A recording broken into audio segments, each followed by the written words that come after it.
Hi guys, hope everyone's well. So it's time for the Seaside and beyond, the lowdown, the breakdown and beyond. So you've seen the review that I've already put together. That'll give you a bit more information on the rocker, the concaves, the thickness, the outline shape. I talked through a bit of that and talked through fins. This is more of a long-term feedback review on the actual ride and the feels of the board. So as I say, this one's the 610, 21 and a quarter, 2 7/8,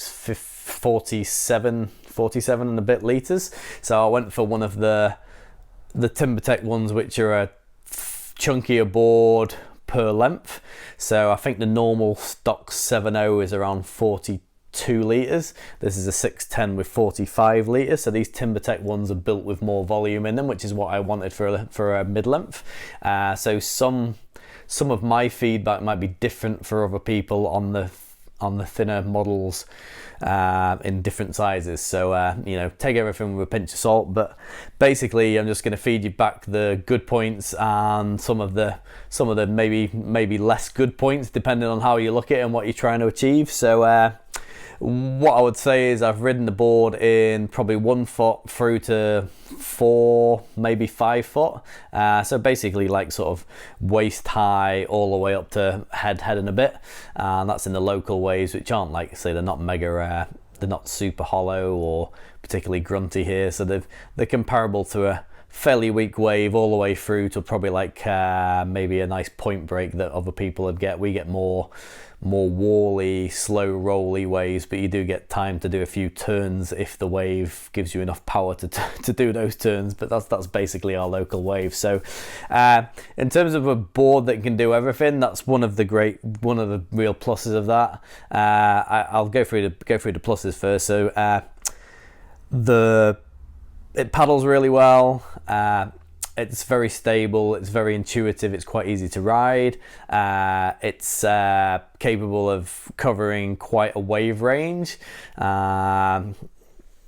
can still duck dive it. The tech feels good, the weight's good, the durability's been good on the TimberTech. I like the feel of it. It's not super fussy about fins, although we'll get to that a bit more soon.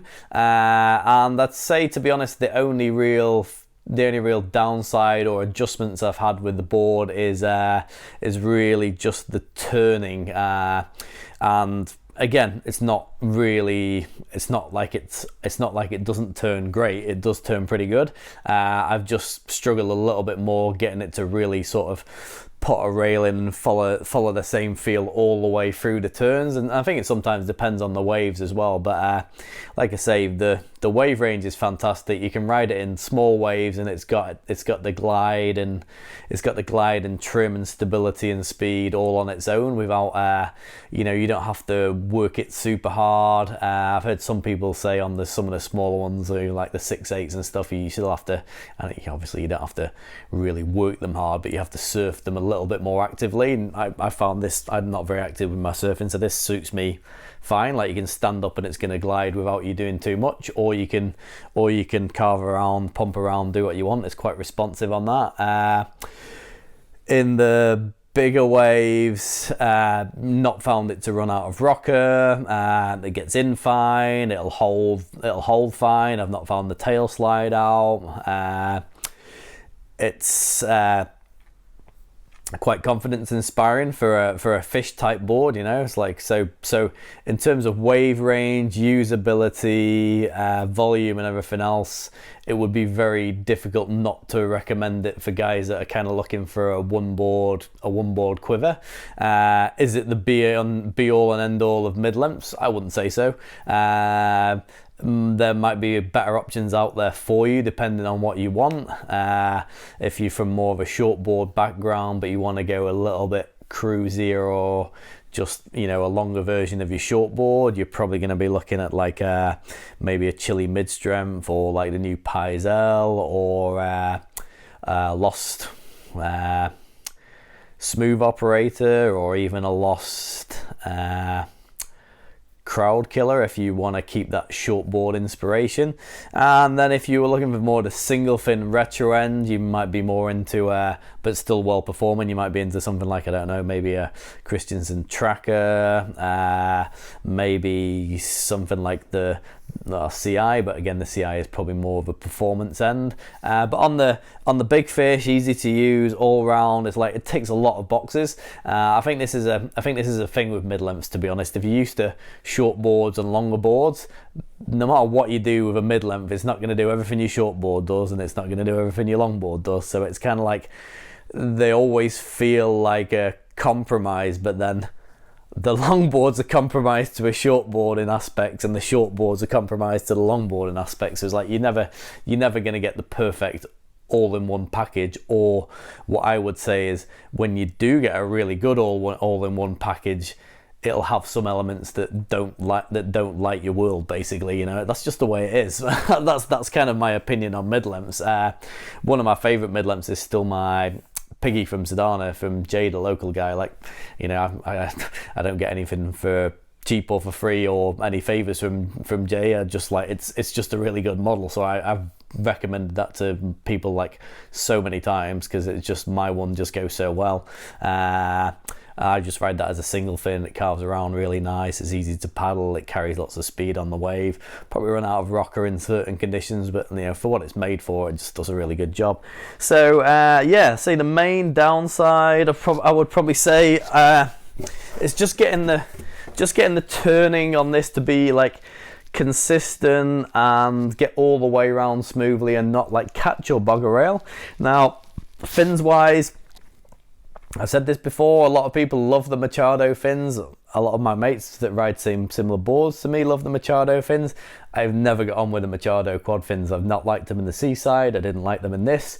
So sorry, Rob, but yeah, they're just not for me for some reason. I don't know why, but and interestingly enough, I thought they were more likely to work in this because it's a longer board with a longer rail length, so it's like they're not going to be slippery at the back end. But I actually found them to be less manoeuvrable and probably less drivey than the controller quads. So I went from when I first got the board, I was actually a bit worried that I wasn't that impressed with the board, and then I got rid of the Machado fins and swapped them for the controllers, and it like instantly was miles better. So that's a big statement. Like I say, a lot of people absolutely love the Machado fins. I even sold a friend of mine, I sold him the version, the board that I made that's very similar to this, and he's put that in, loves it, and not even taking him out. So I've given him some other options, and he's like, just felt great with this. So don't take my word as gospel for that kind of stuff. I'm no expert, but it's like they've just never suited me. So the controllers were pretty good, still a little bit grabby, and then I've tried a couple of just normal 5-fin setups. That's the Tyler Warrens, and I had some Dan Mann ones, and they actually feel better to me. The board can generate a decent amount of speed on its own. The one thing that I was a little bit unsure of on this board is I never understood why these back fins are so far back.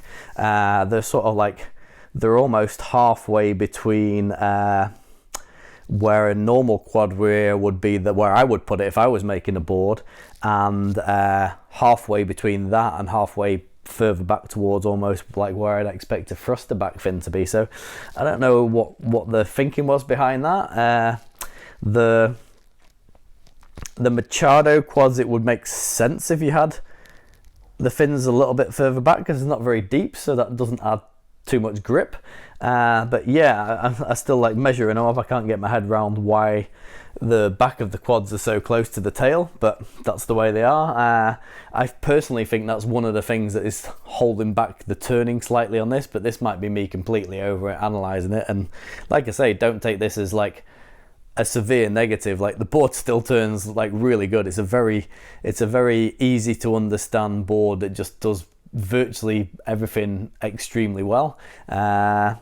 Yeah, just a few things that are just like not perfect and a little bit challenging. And I say the turns and the fin setup has been the one thing that's had a few little inconsistencies with it, but you know, easy to ride, turns quite nice, initiates the turn nice, good speed and flow down the line. The sort of combination of the combination of release and hold is really nice. I only generally getting into problems when I really try and properly lean on a rail and I get through to the later end of my turn. Sometimes I bog a little bit, but not all the time. It's very active and responsive down the line until you try and do like a proper big cutback. And I say, again, might be me, might just not have my feet far enough back on those turns. But, you know, again, I'm probably concentrating on the one little challenge I've had with the board, which might be me as much as anything. But in terms of the board, if anyone was actually looking to buy one, I think it's like, it would be hard not to recommend it, basically, in terms of what it can do and everything else. I've just got a couple of reservations of my own with whether it's perfect for me.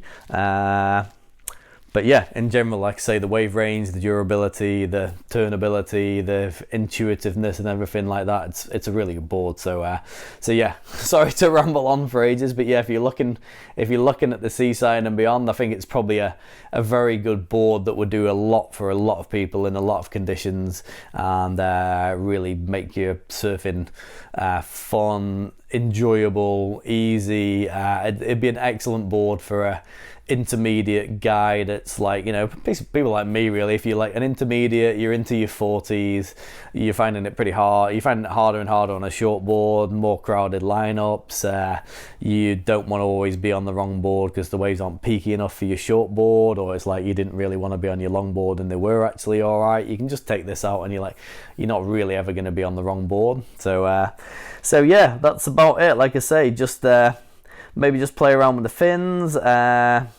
Probably a lot of it's getting the right size and volume for you too. I wouldn't mind trying what a 7-footer was like in an LFT, in the thinner, in the, you know, less chunky, like the 42 litre one. That might sort of turn nicer on rail. But when I've had 42 litre boards that are really long, I'm kind of just feel like, well, I can't duck dive it, and they go quite well. You can get a railing better, but it's like my turns have slowed down compared to my 42 litre short board. I can't duck dive it, I can't really kick paddle it because it's longer.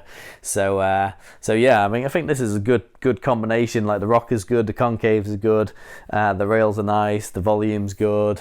So yeah, that's basically it. I could keep rambling for ages, but you get the idea. I mean, it's an excellent all-round board, basically. So yeah, pick your size, and if you fancy it, there's a very good chance you'll like it. Cheers.